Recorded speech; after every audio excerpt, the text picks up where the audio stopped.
Halo teman-teman, perkenalkan kami dari kelompok 7 pada mata kuliah Psikoedukasi kelas D ingin memaparkan materi terkait motivasi belajar.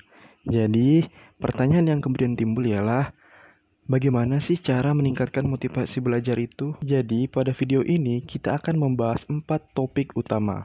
Yang pertama, apa sih definisi dari motivasi belajar itu? Kemudian, yang kedua, apa saja aspek-aspek motivasi belajar?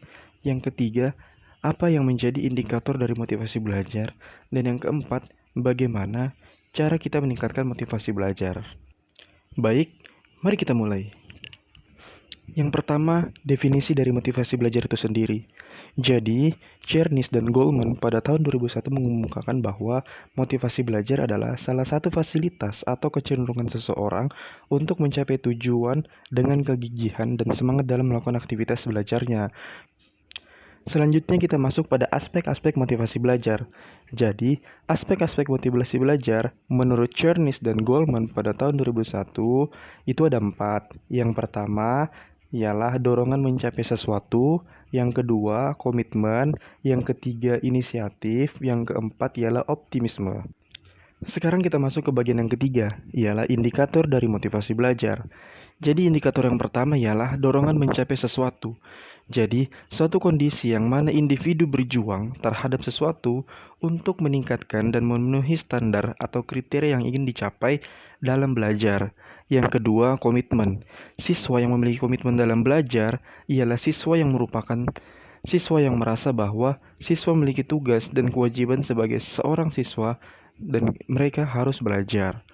Yang ketiga ialah inisiatif. Jadi, kesiapan untuk bertindak atau melakukan sesuatu atau peluang atau kesempatan yang ada inisiatif merupakan salah satu proses siswa dalam melihat kemampuannya. Yang keempat ialah optimisme. Jadi, optimisme ialah suatu sikap yang gigih dalam mengejar tujuan tanpa peduli adanya kegagalan dan kemunduran. Oke, terakhir kita masuk pada materi bagaimana cara meningkatkan motivasi belajar.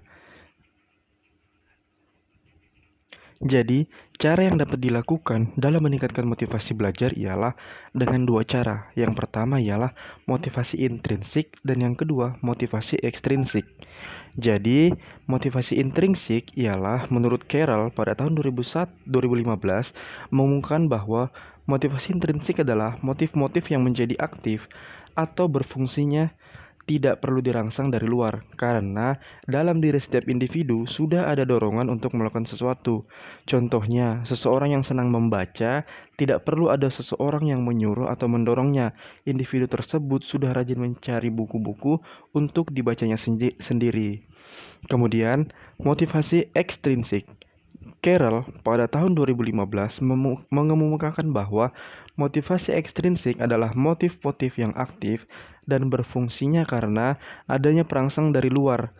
Contohnya itu begini, misalnya seseorang itu belajar karena tahu bahwa besok paginya akan ada ujian dengan harapan mendapatkan nilai yang baik sehingga bisa berdampak pada dia dipuji oleh pacarnya atau temannya atau guru itu sendiri.